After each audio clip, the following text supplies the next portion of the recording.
everyone, welcome and thank you for coming back to Listening In, the National Counselling and Psychotherapy Society podcast. In this series, we want to give you the opportunity to listen in to some of the conversations that we are lucky enough to have every day.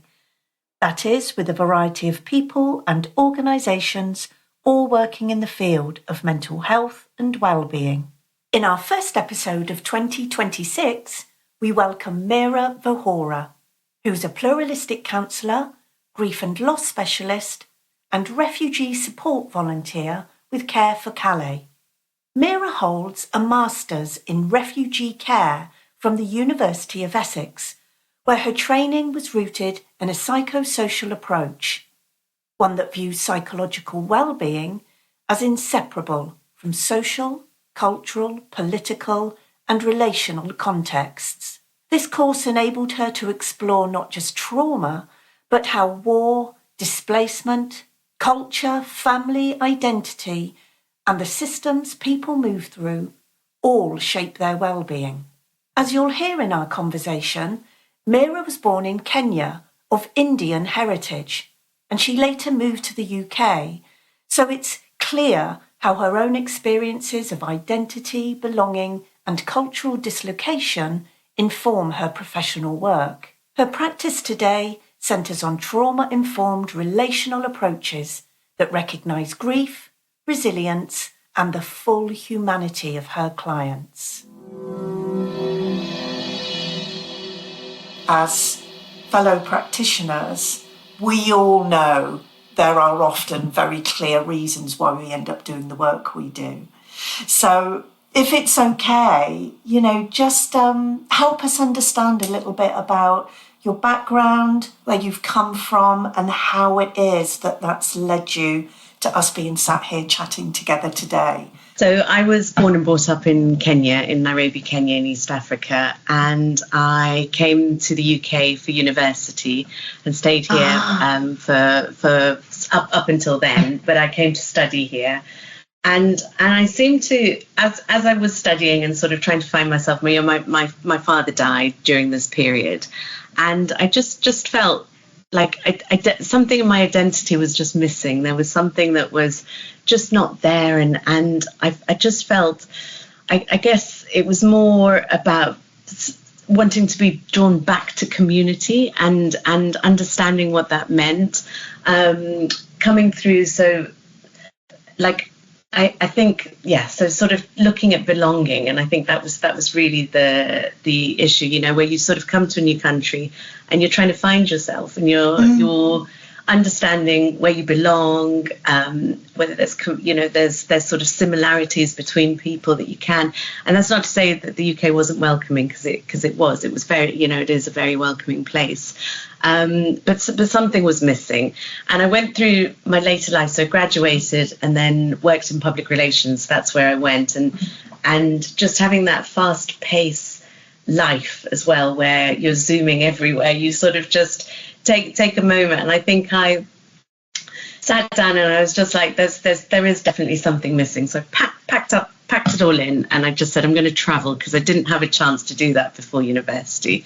So I decided to travel the world, and there I met, and when I say the world, I did pretty much, pretty much lots of the continent that, many continents that I could go to within 12 months.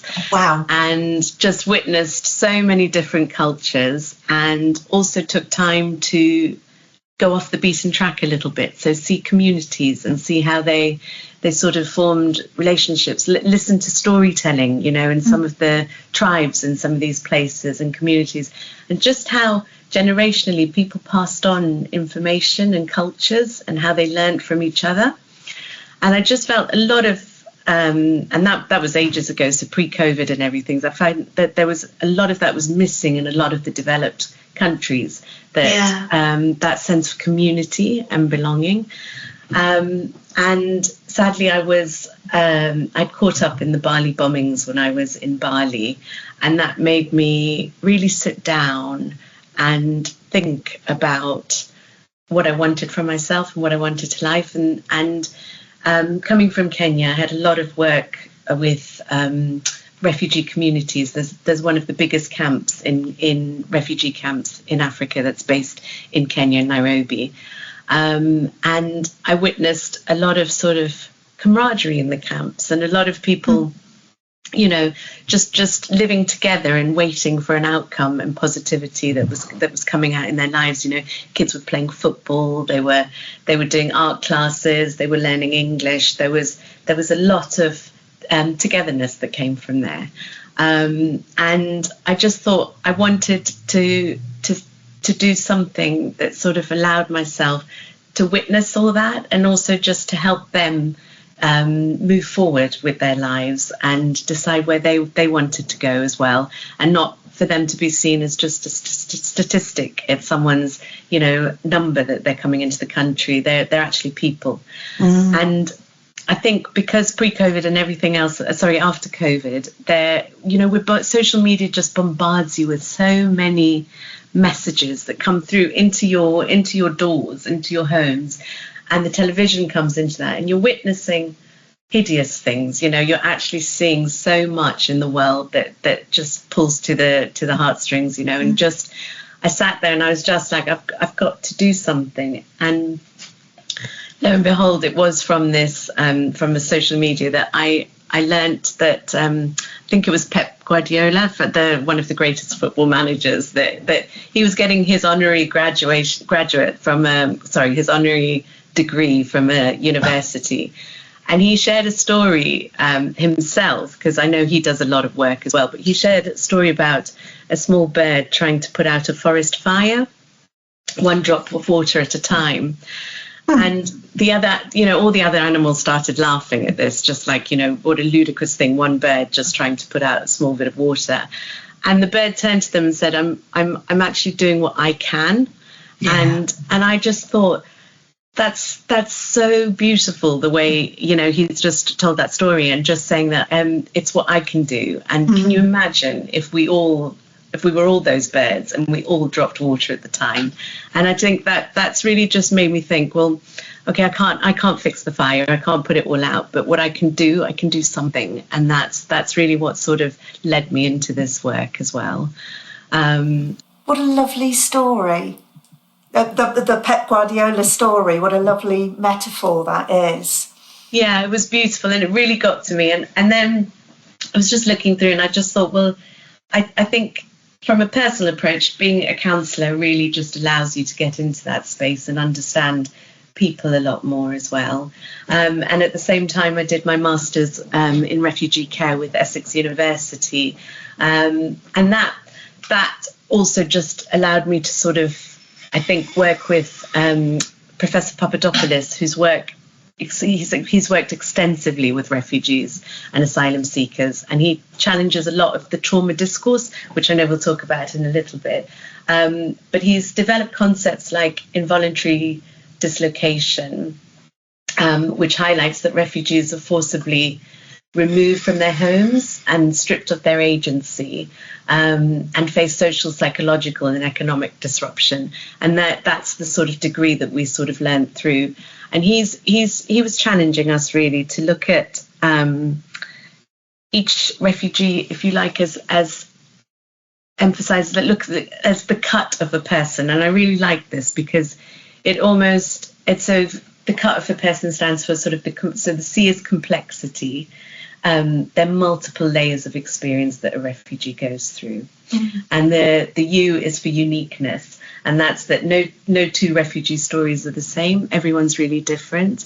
And the totality is the whole person. So you've got, you know, that it's not a diagnosis. You can't say, okay, that's refugees, they're all traumatized.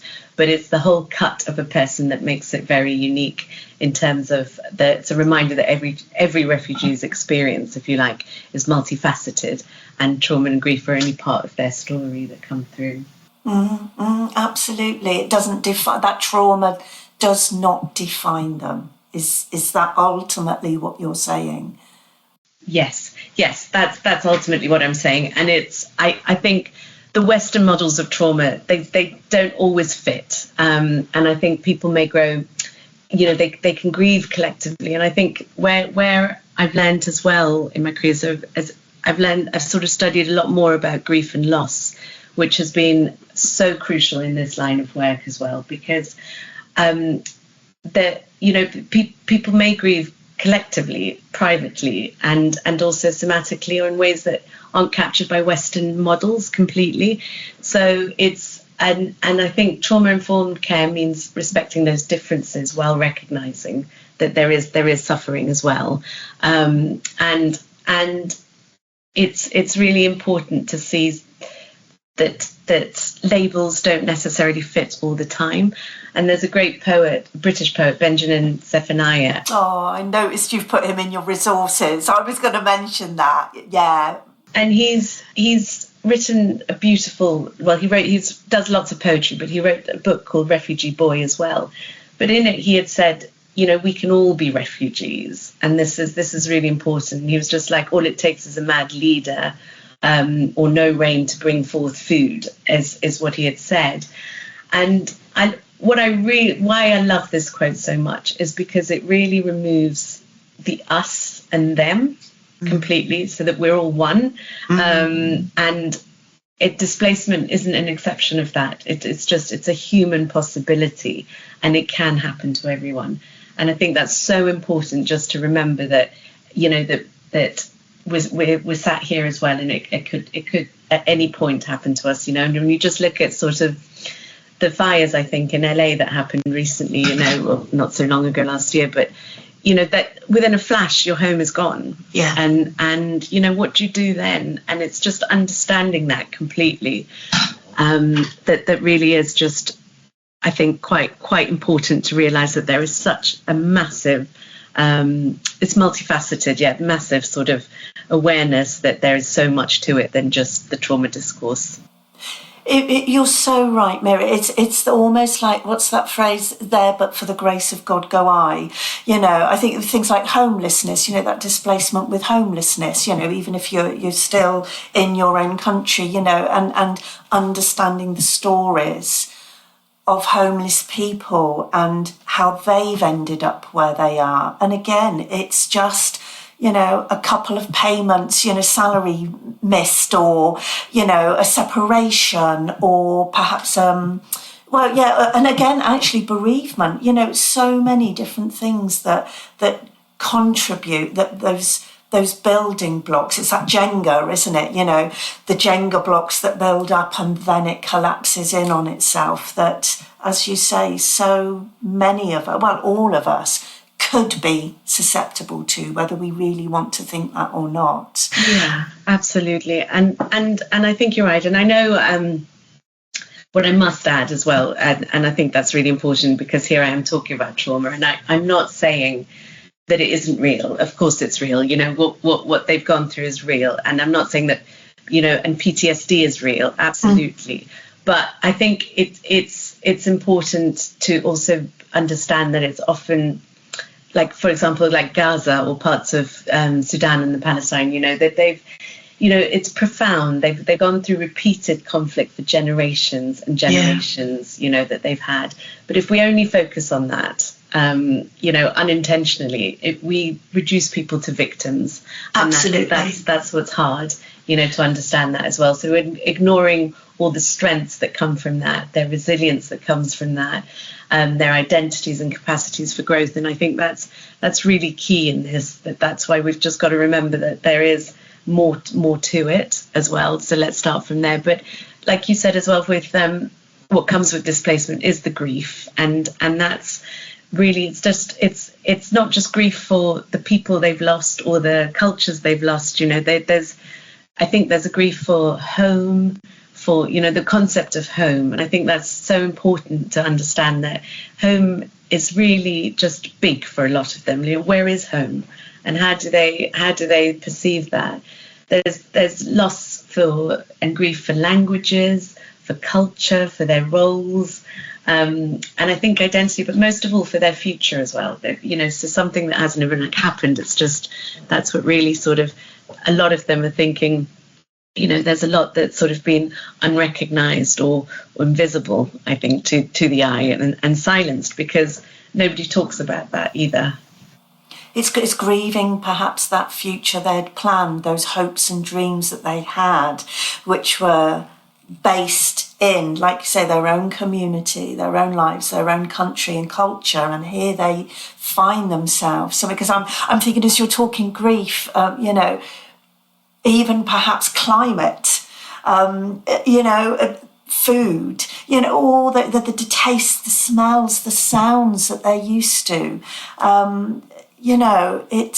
It barely, I can barely imagine what that must be like. I know if I'm simply going abroad on holiday, it'll take me a couple of days to acclimatise, get used to, it's quite warm here, isn't it? Or look at all this amazing food, all these different flavours that are available to me, and sort of getting used to being out of a routine.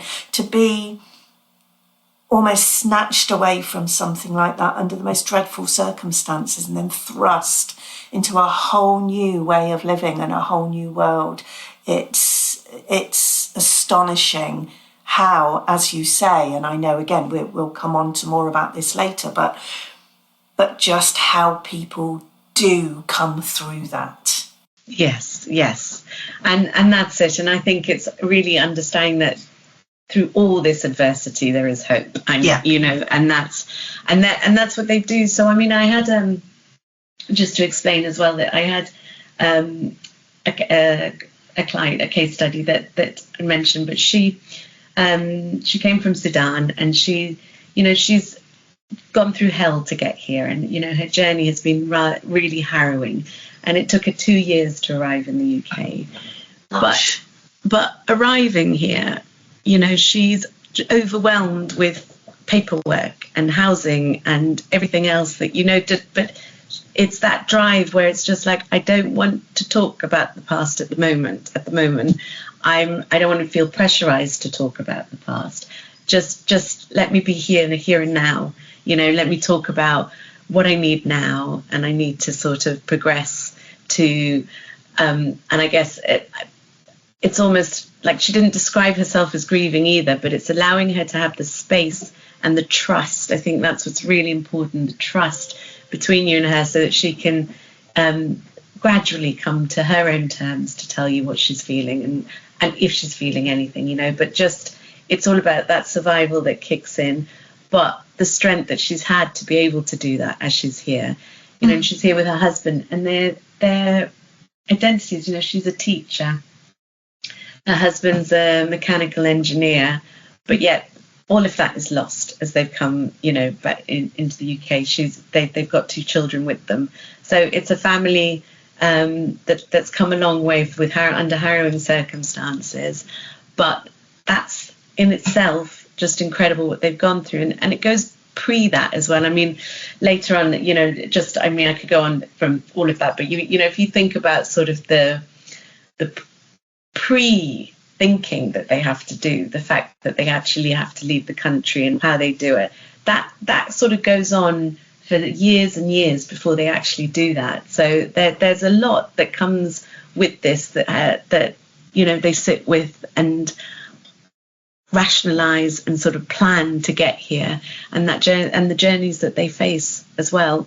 And I think a psychosocial approach or a trauma-informed approach would be you would sort of let her sit with her and allow her to sort of not push for emotional disclosure at all, but allow her to just sort of have a steady, respectful space where she can come through that. And over time, I noticed small moments emerging. She would pause when you mentioned home, and what that meant to her.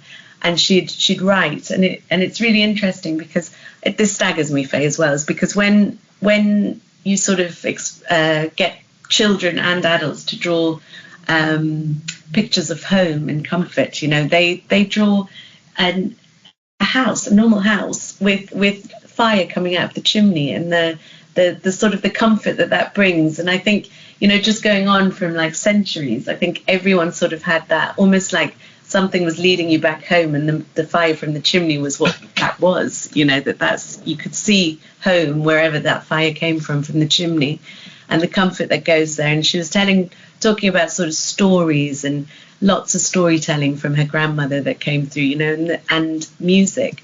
And one of my dissertation was all about music and how music sort of is a real healer for refugees and asylum seekers that come through. And they come with their instruments, because you're rushing around to pack your bags and everything, you know, but they come with their traditional instrument if they can pick it up. And in hardship, in times of hardship, you know, they can pick it up, their little stringed instrument, and they can play, you know, and it'll just take them there to those happier moments that they can go. How fascinating that they see that almost as part of then their survival. If does that make sense? You know, you think of those obvious things that you're going to take to survive, but the fact that if they have room, they're reaching for their instruments too must mean that somehow to them that's about the survival of their identity and their culture, and keeping that close and with them in some small way. Is that fair to say? Very, very much so, and it is that, and especially in the darkest times, you know, for them, it's that light that just lifts them up, you know, that comes through, and it is beautiful, and I know with her, she you know, over time, she gently then started sort of naming her losses and what had happened to her, you know, but with in a way that she was, you know, she was making sense of it herself. And so it wasn't that she needed to rush straight into, you know, the in-depth of like, yes, this is trauma, and we've got to say that this is what it is. But it was more about, this is what happened to me, but this is what I'm looking forward to. You know, this is where I want to go. I want to be able to settle in the UK to learn English. I want to enroll in an English class. I want to be able to teach again. I want to be around children. So all of those hopes and dreams and the future were really important to hear. And those are the strengths that inner strengths that she still had, which was really beautiful, as well as sort of understanding that she can also build her life again and where she started from. You're making me think so much of that whole Jungian approach, you know, and the shared, that, you know, that collective unconscious in some ways, that shared experience and deeply held beliefs and concepts that, regardless of culture or religion or, you know, nationality, are there amongst us all. I'm thinking of you describing, you know, the drawing of the home and the chimney with the smoke coming out, and the hearth being the heart of the home. And you know, this is somebody from Sudan that you're talking about, and yet I'm sure, you know, my children, when they were younger, would have drawn something very similar. You're talking about music, and I lived in Greece for many years and learned a lot about Greek history and their time under occupation, and how their culture and traditions were, you know, pushed underground. They weren't allowed to express themselves on that cultural level openly. And so their music, a particular type of sort of Greek historic music, I suppose, you know, their version of our folk music, as it were, you know, went underground, but that's how they kept their Greekness, as it were, until liberation came about. So there's all these very shared experiences, isn't there? And again, just coming back to this person that you worked with, and her still having hopes and ambitions, you know, seeing herself still as a teacher despite everything, seeing her love of children and working with children, saying, this has happened to me, but I still very much want to get back on that path again and experience and enjoy that love and that passion and that vocation I have in teaching. Again, to hold, it's so easy, isn't it, to think that this all just gets lost with trauma and with traumatic experiences. But as you're saying, as the thrust and theme of this whole conversation it's that doesn't go anywhere. It's still very much there and part of that person, this light that's still shining within them. Yes, and over time, it is. It's just because it's so hard because you're lost. You're also lost in a system. You know, bureaucracy is so difficult here in the UK. You know, I'm just trying to remember the stats, but I think last year we had like over 110,000 people claiming asylum in the UK, and each representing a story of a story of loss, a story of heartbreak, really, loss, grief, but yet there was so much resilience and all of them there. But again, they're just bunched into a statistic in a system, and that's what's heartbreaking, because like you said just now, there's a woman there, there's a teacher, there's a chemical engineer, there's a family, they're not all here that they haven't fled something that you wouldn't have fled from, or I wouldn't have fled from, if we had to. So it's just, they're all stories behind those statistics, and that's understanding that. And I think the grief and loss is really quite big, because it's more disenfranchised grief. I think that's what I'm trying to say, that we, and I think Kenneth Doka explained that quite well. And it's just grief that's not acknowledged at all, and it's not validated or socially identified as well. I think as well socially supported, and I think for refugees, because the systems prioritise survival, they've got to always prove that they're why they came here, what dates they came here, and that's hard, and I think that's just more prioritized over their truth and what's actually their emotional truth. And I think because people, lots of sort of, from a hierarchy point of view and everything, people always ask, well, what happened to you, when they're sort of processing the systems, how did you arrive, how did you get here, but no one sort of says, what have you lost, and let's talk about now and here and now, and what are your hopes and dreams. So it's almost like you've got, they've got to sort of pinpoint exactly just what they've got to do, and sort of talk about basically lots of facts, and it's quite hard for them to do that when you think just, okay, this is my truth now, and I'd like to share that opportunity with you. And again, when, as you said earlier, when people just aren't ready, you're making me think, actually, and this is perhaps very much symbolic of our society and our culture here. When you think about everything from domestic abuse or sexual violence, these types of experience that as practitioners sometimes come into our work, and we hear, don't we, time and time again from survivors that they've been through various other types of, and I'm saying this in inverted commas, support, or going through procedures, all of which I understand are necessary. Fact gathering is necessary, but how sometimes traumatised they've come out of that, because it has very much been, like you say, what happened to you, what exactly happened to you, what explicitly happened to you, when people are still just trying to come to terms with it themselves, or let's face it, deny and avoid it completely,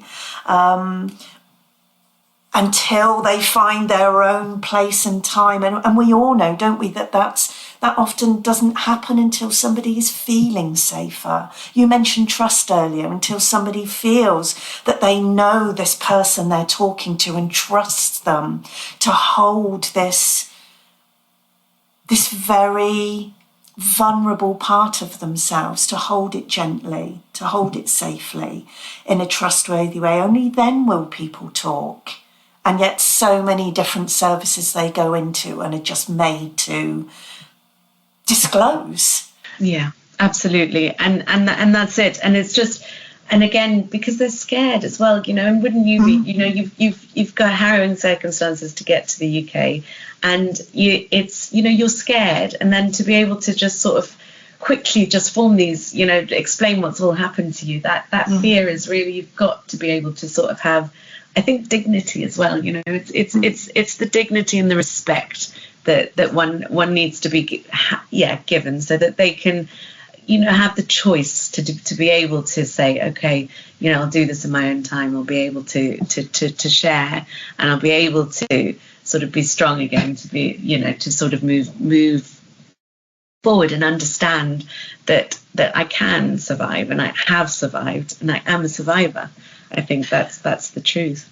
That is so. That what wonderful words, and what important words to bring into this conversation about dignity and respect. Absolutely, as any human being deserves, particularly at that time of such fragility and trauma, and vulnerability is what I meant to say. Is it okay? Because what really strikes me, Meera, is just this. I suppose to use a word we use a lot now, that this intersectionality, these crossings of,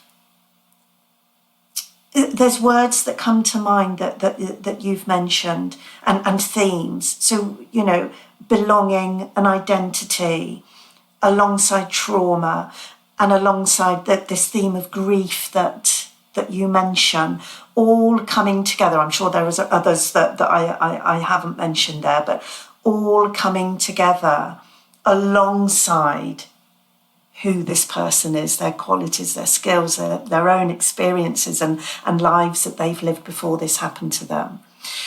And it makes me think, if it's okay with you, if we could just go all the way back to you being at university, and I'm really conscious that this whole story for you began as you find yourself in the UK.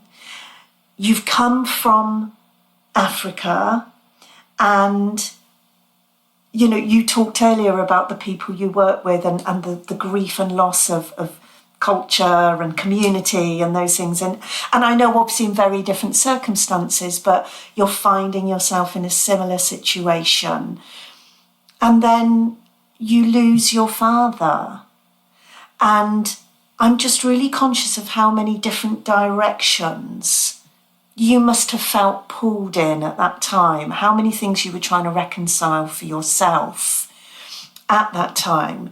And I just wondered, do you feel, without feeling you have to go into any depth or disclose anything in your own, but does it feel like this was a real starting point for you on this journey, losing your dad? I know you talked about the Bali bombings as well and being caught up with that. Feels like that was a real milestone in this journey too. But yeah, I just wondered, do you feel a lot of this stems from your own experiences on some level actually being somehow similar in some ways to the people that you're working with? Yes, in answer to your question, yes. I think it's funny because you sort of go through your training and you do your timelines and you do everything within counselling, and it took me a long time to realise, because I was only 19 when my dad died and coming into university, that a massive change in your family dynamics as well, where I was uprooted. I was, my father died, but my mum was very stoic, and she was very and she was very good, I think, at this point, just to say, look, go back and do your degree, finish your education.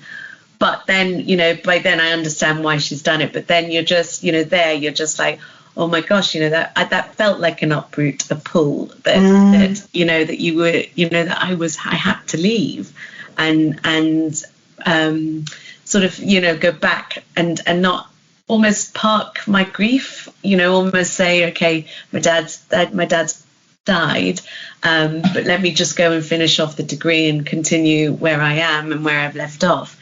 And it was almost like, so the university years were very much sort of, we'll go through the years, but not really, it's almost numb when I look back at it, that I've sort of gone through them, but not really going through them, if you know what I mean. Oh, I do. which I think is what led me to the master's, to doing something else where I could really be at an age to really appreciate the work and the education that goes with it as well.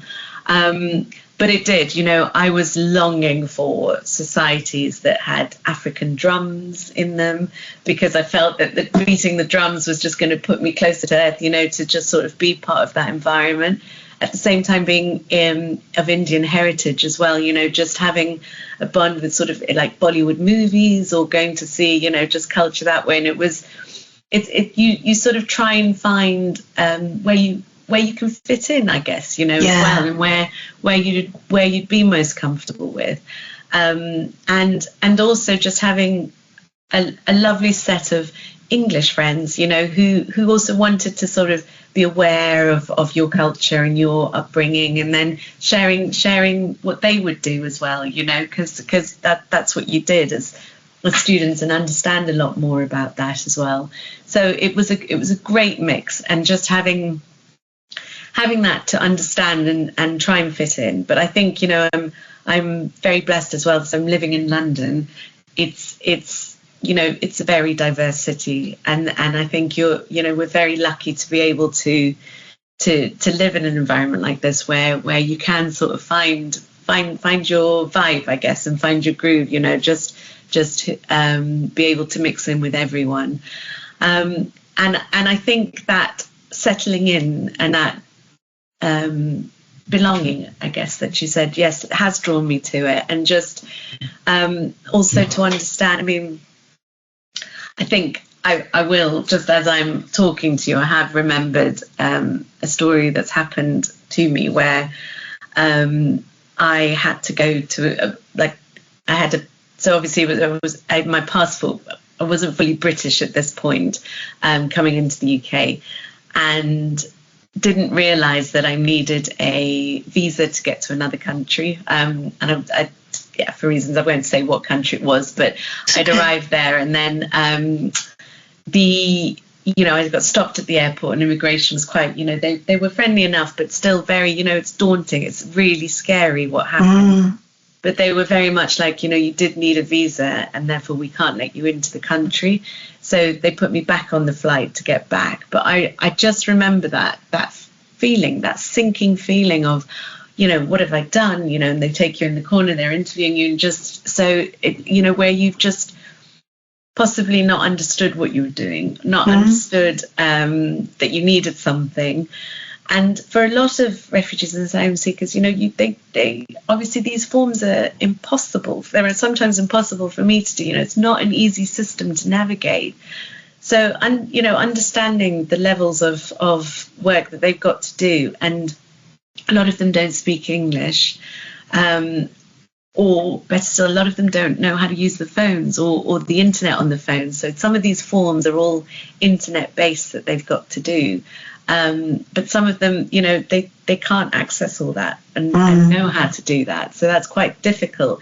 And I think that's the part that's always daunting, where I feel that if they just had someone to sort of help them navigate that, to just translate that for them, or to sit with them and say, it's fine, we'll work on it together, or let's talk about it, because a lot of it, that anxiety is building up for them. It's that, what if I put my dates wrong? What if I don't get it right? What happens then? And I think those are the similarities that just sort of, I understand, and I really do feel that it may have been my calling. I do feel just so wonderful when I'm there listening to their stories as well.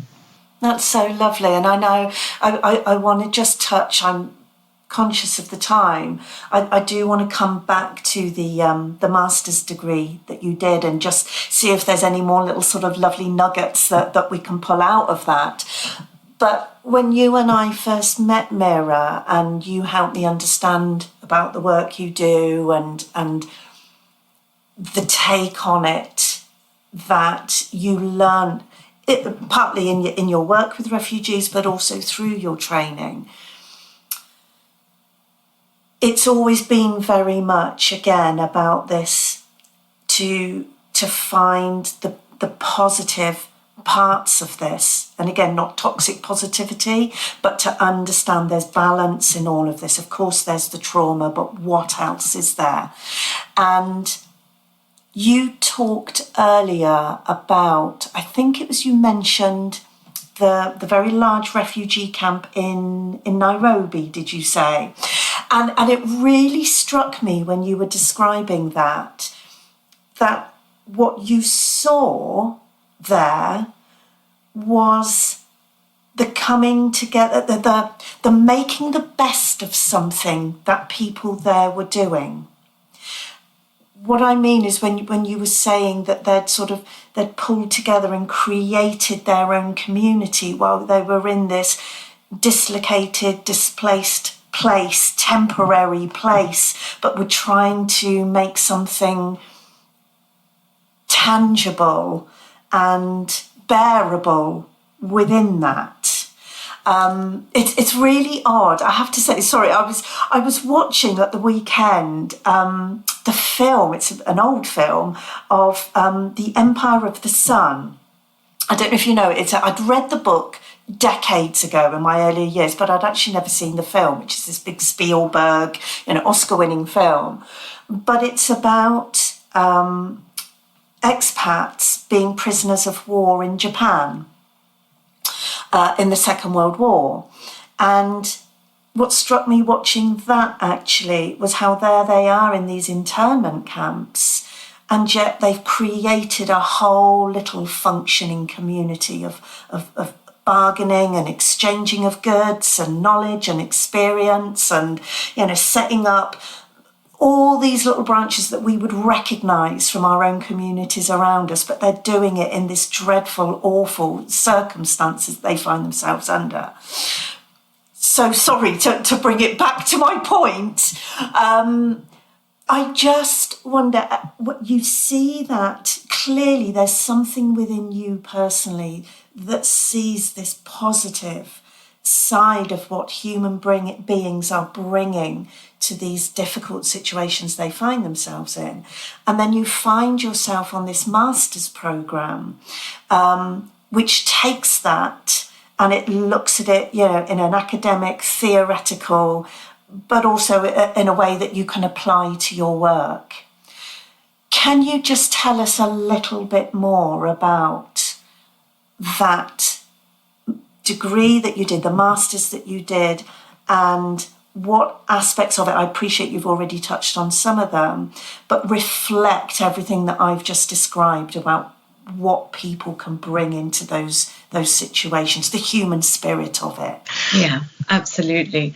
I think it's really interesting, just because I think obviously from the academic point of view, just this psychosocial approach is really important, because it's really interesting when you look at, I think, if I take back to Maslow's hierarchy of needs, for example, Yeah. when we talk about that, you've just got, it helps us see, I think, that how basic the basic needs of the first level is just so important for recovery. How that influences recovery for many refugees and asylum seekers. And I think that, when we look at, first of all, what they need, so if we go through sort of the physiological needs that they need, based on food, water, like you mentioned as well, Faye, the shelter, the health, that's really crucial. And if those aren't met, even as counsellors, then we're it's really difficult then to sort of progress from there.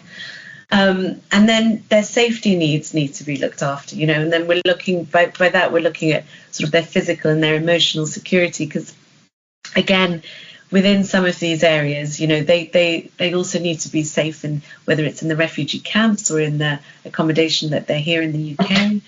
And then the belonging, and that's really important. And I think from a cultural point of view, from the master's point of view as well, we're looking at sort of how all that affects everything, from the economic point of view, from the physical side of it all as well, so the country to the economy, and just culturally how that happens, just looking at the person family, community, the support. They go through generations and history that comes from there.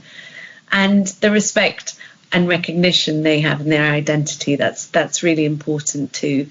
So it's all of them, as I say, until we get to the self-actualization, which is ultimately their agency and their purpose, and eventually how they're going to contribute to society from there, and that's the build-up, how they're all working to that as well.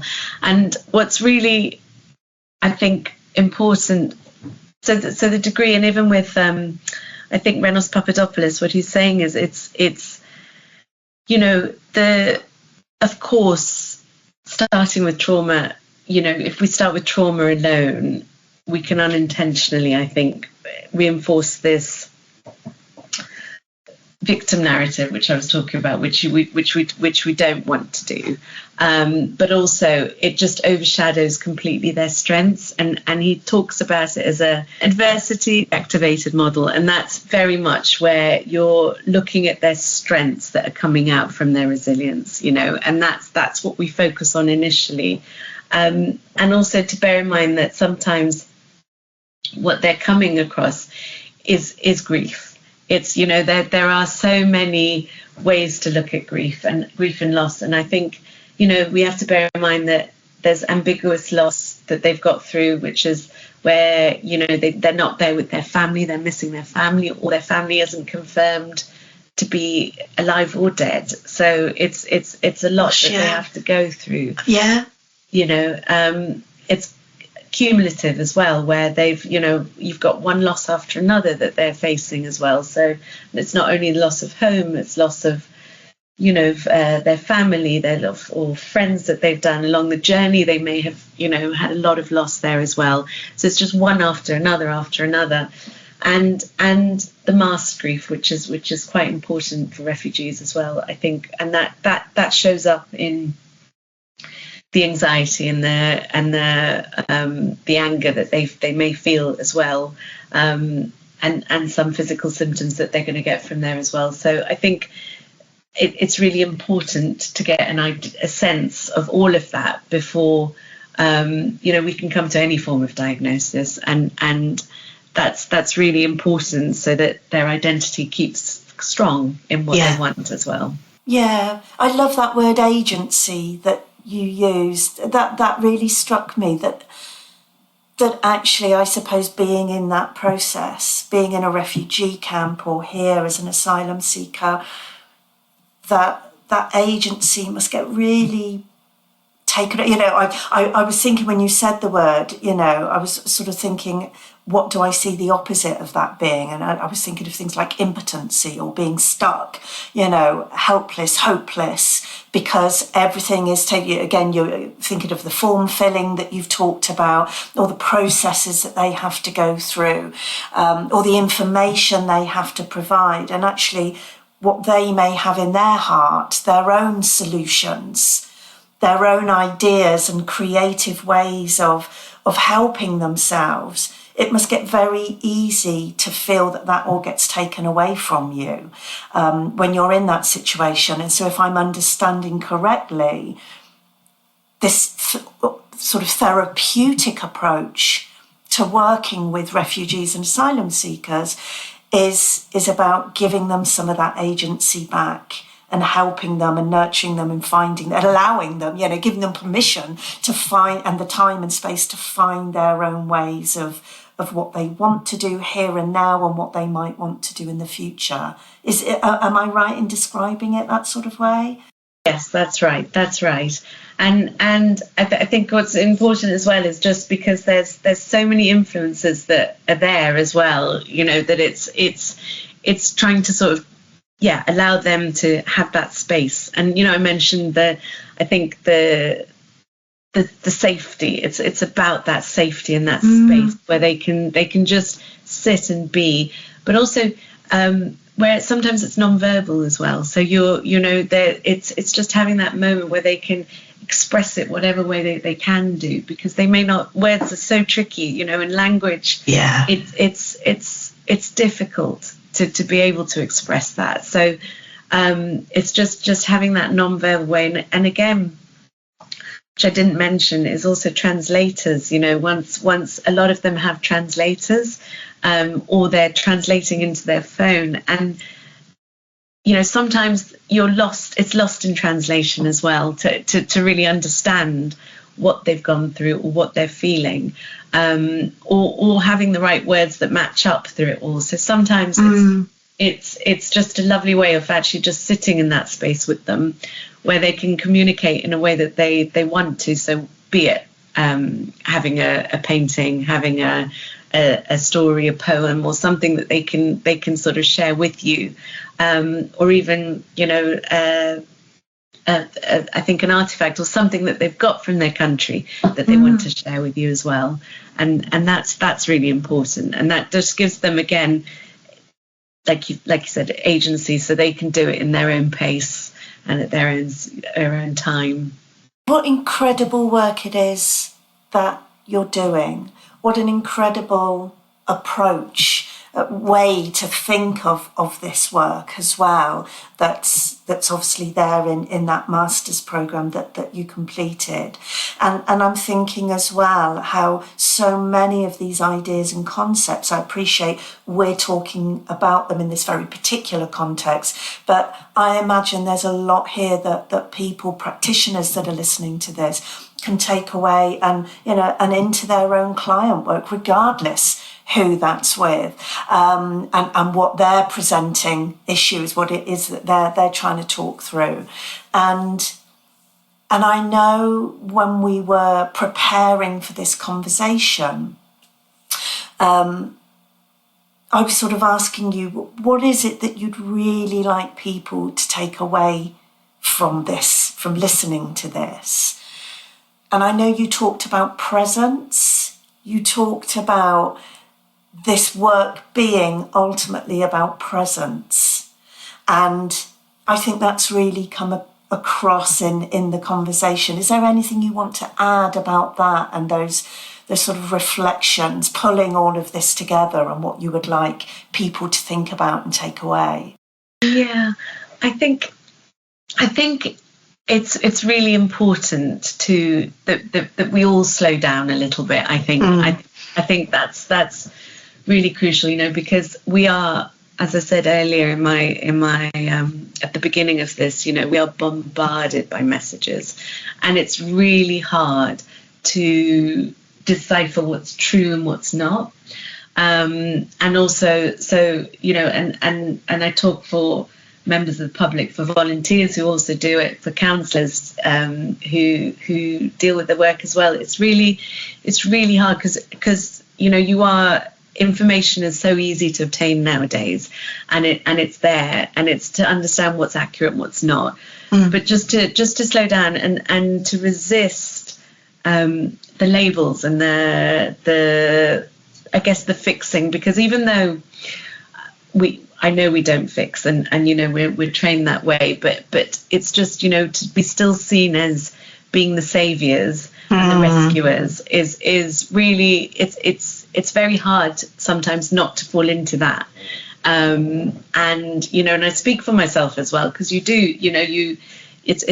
a very fine line, and you've got to sort of just keep reminding yourself that you can't fix it, and it's important to just keep that back in your mind. But I think the big thing as well is just to be able to tolerate uncertainty, and by that I mean when that throughout the process of working with refugees, they are in limbo or in a state of unease for such a long time.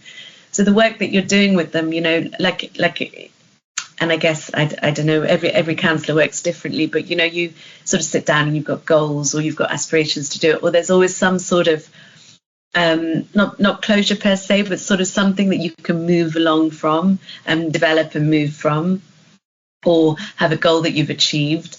There's a lot of being in limbo in this case, and the process and the bureaucracy, it takes so much time to get through that uncertainty is very difficult sometimes to sit with, and it's a very, very, very long process. And I think it's really about witnessing witnessing with them and witnessing what they're going through, to be able to progress forward and not collapse back into that identity, into trauma, I think. And that's what's really important. And I think, again, I'm going to bring Benjamin's quote back again, just because he basically said, I think in towards the end is something like, look at me, think of all the things that you can call me. And he was basically trying to say that when we start, that there are no labels. Don't give it a label, that healing becomes more possible when there are no labels there. And I think that's probably what I would love to sort of share there, that we look beyond those labels and just bear witness. It's really important. What a lovely sort of point to end on. But Meera, my goodness, I mean, I could listen to you all day long, and I'm sure there's a million other sort of places we could have gone with this, or questions to ask around it. It's such a big subject, isn't it? And I appreciate there's only so much we can do, but thank you so much for giving us some insight, not only into your own life and what's brought you here, but also into thinking about this type of work and these people. That's lovely, Faye, and I really appreciate your time as well.